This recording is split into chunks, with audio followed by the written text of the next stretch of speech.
Probably a lot of you know the story of the two salesmen who went down to Africa in the 1900s. They were sent down to find if there was any opportunity for selling shoes. And they wrote telegrams back to Manchester. And one of them wrote, "Situation hopeless, stop, they don't wear shoes." And the other one wrote, "Glorious opportunity, they don't have any shoes yet."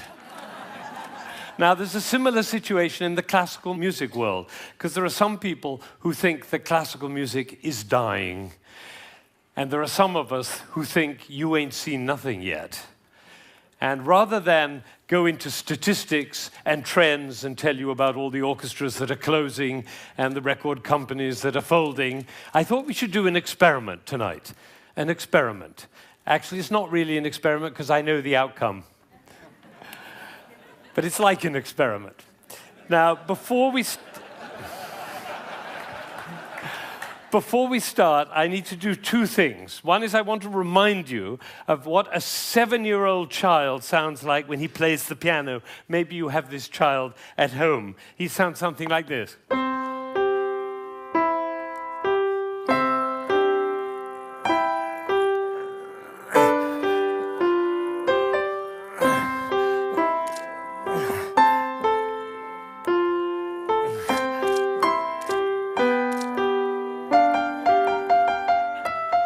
I see some of you recognize this child.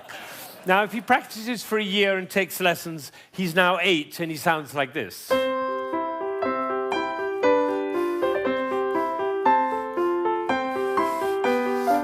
then he practices for another year and takes lessons, now he's 9.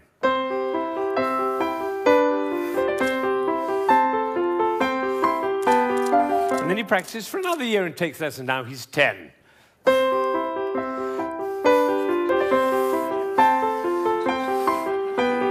At that point, they usually give up. Now, if you'd waited for one more year, you would have heard this.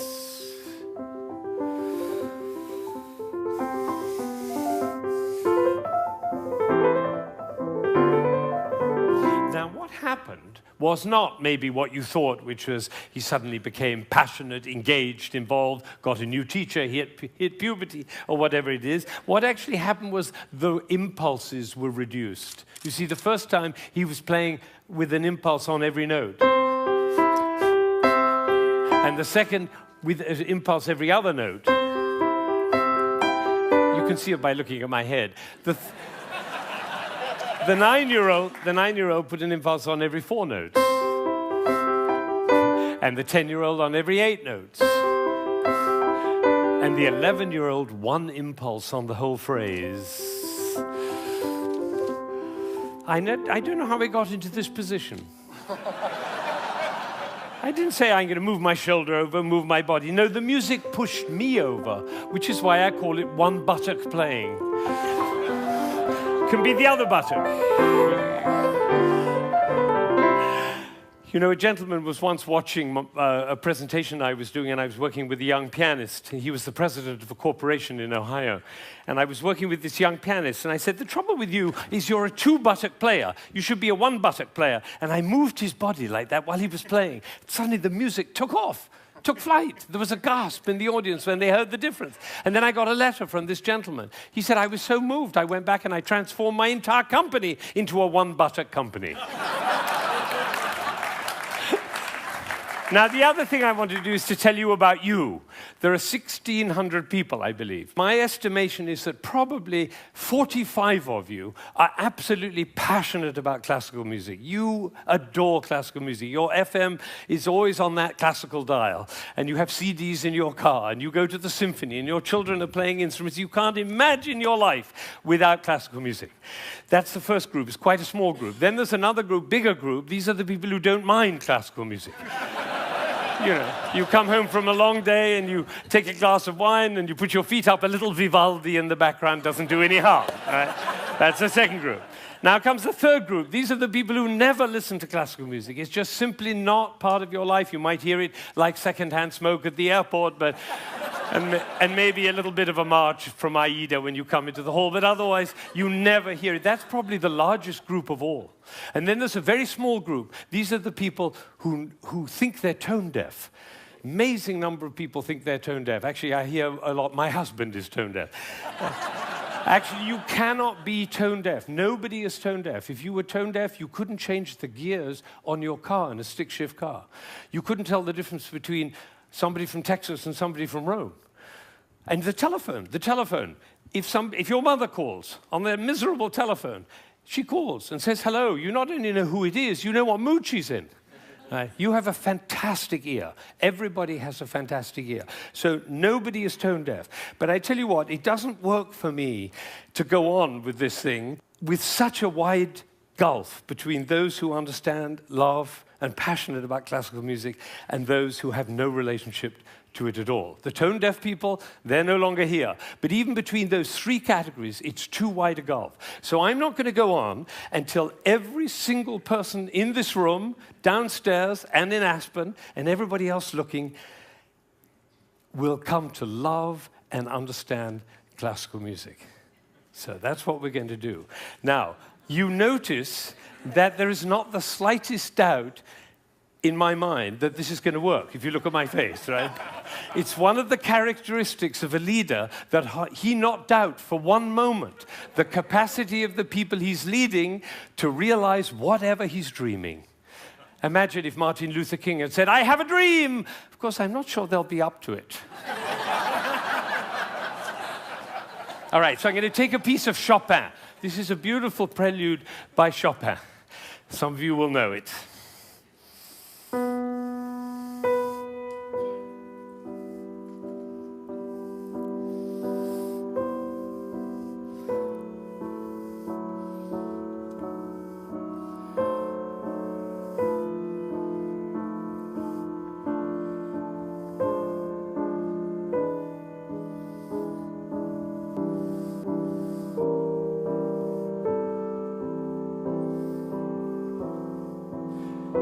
I think probably happened in this room. When I started, you thought, how beautiful that sounds.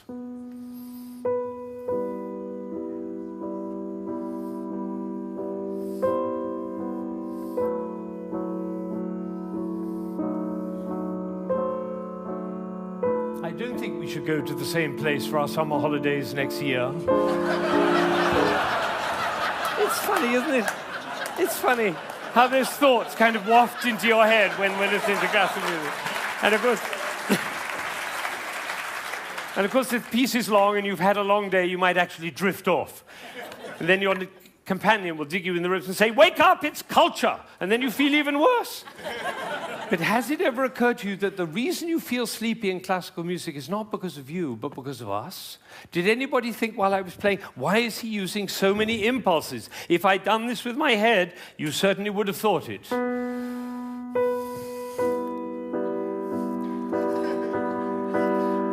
And for the rest of your life, every time you hear classical music, you'll always be able to know if you hear those impulses. So let's see what's really going on here. We have a B. This is a B. The next note is a C. And the job of the C is to make the B sad. And it does, doesn't it? Composers know that. If they want sad music, they just play those two notes. B, C, B, C, B, C, B, D, down to A, down to G, down to F. Almost goes to E, but otherwise the play would be over. Goes back up to B, gets very excited. Goes to F sharp, goes to E, it's the wrong chord, it's the wrong chord, it's the wrong chord. And finally goes to E, and it's home. And what you're going to see is one buttock playing. Because for me to join the B to the E, I have to stop thinking about every single note along the way and start thinking about the long, long line from B to E. Right? You know, we were just in South Africa, and you can't go to South Africa without thinking of Mandela in jail for 27 years. What was he thinking about? Lunch? No, he was thinking about the vision for South Africa and for human beings. That's what this is about vision. This is about the long line, like the bird who flies over the field and doesn't care about the fences underneath, all right? So now you're going to follow the line all the way from B to E. And I have one last request before I play this piece all the way through. Would you think of somebody who you adore who's no longer there? A beloved grandmother, a lover, somebody in your life who you love with all your heart, but that person is no longer with you. bring that person into your mind, and at the same time, follow the line all the way from B to E, and you'll hear everything that Chopin had to say.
Now, you may be wondering, you may be wondering why I'm clapping. Well, I did this at a school in Boston with about 70 seventh graders, 12-year-olds. And I did exactly what I did with you, and I told them and explained them the whole thing. And at the end, they went crazy, clapping. They were clapping. I was clapping. They were clapping. Finally, I said, why am I clapping? And one of these little kids said, because we were listening. Think of it, 1,600 people, busy people, involved in all sorts of different things, listening, understanding, and being moved by a piece by Chopin. Now, that is something. Now, am I sure that every single person followed that, understood it, was moved by it? Of course I can't be sure, but I tell you what happened to me. I was in Ireland during the Troubles 10 years ago, and I was working with some Catholic and Protestant kids on conflict resolution, and I did this with them. Risky thing to do because they were street kids. And one of them came to me the next morning and he said, you know, I've never listened to classical music in my life, but when you played that shopping piece, he said, my brother was shot last year and I didn't cry for him. But last night when you played that piece, he was the one I was thinking about. And I felt the tears streaming down my face, and you know, it felt really good to cry for my brother. So I made up my mind at that moment that classical music is for everybody. Everybody. Now, how would you walk? Because you know my profession, the music profession, doesn't see it that way. They say 3% of the population likes classical music. If only we could move it to 4%, our problems would be over. I say, how would you walk? How would you talk? How would you be if you thought 3% of the population likes classical music? If only we could move it to 4%.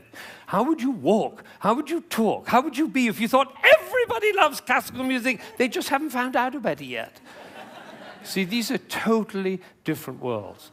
Now, I had an amazing experience. I was 45 years old. I've been conducting for 20 years. And I suddenly had a realization. The conductor of an orchestra doesn't make a sound. My picture appears on the front of the CD. But the conductor doesn't make a sound. He depends for his power on his ability to make other people powerful. And that changed everything for me. It was totally life-changing. People in my orchestra came up to me and said, Ben, what happened? That's what happened. I realized my job was to awaken possibility in other people. And of course, I wanted to know whether I was doing that. And you know how you find out? You look at their eyes. If their eyes are shining, you know you're doing it. You could light up a village with this guy's eyes. Right, so if the eyes are shining, you know you're doing it. If the eyes are not shining, you get to ask a question. And this is the question. Who am I being that my player's eyes are not shining? We can do that with our children too. Who am I being that my children's eyes are not shining? That's a totally different world. Now, we're all about to end this magical on the mountain week, and we're going back into the world. And I say it's appropriate for us to ask the question, who are we being as we go back out into the world? And you know, I have a definition of success. For me, it's very simple. It's not about wealth and fame and power. It's about how many shining eyes I have around me. So now I have one last thought, which is that it really makes a difference what we say, the words that come out of our mouth. I learned this from a woman who survived Auschwitz, one of the rare survivors. She went to Auschwitz when she was 15 years old, and her brother was 8, and the parents were lost. And she told me this. She said, we were in the train going to Auschwitz, and I looked down and I saw my brother's shoes were missing. And I said, why are you so stupid? Can't you keep your things together, for goodness sake? The way an elder sister might speak to a younger brother. Unfortunately, it was the last thing she ever said to him because she never saw him again.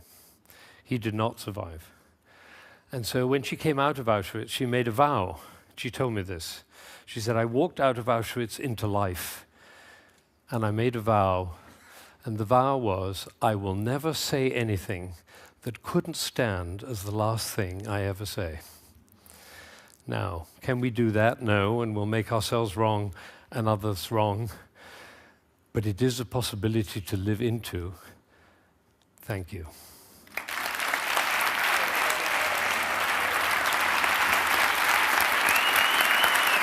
Shining eyes.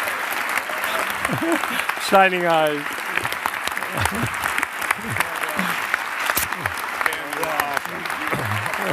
Thank you. Thank you.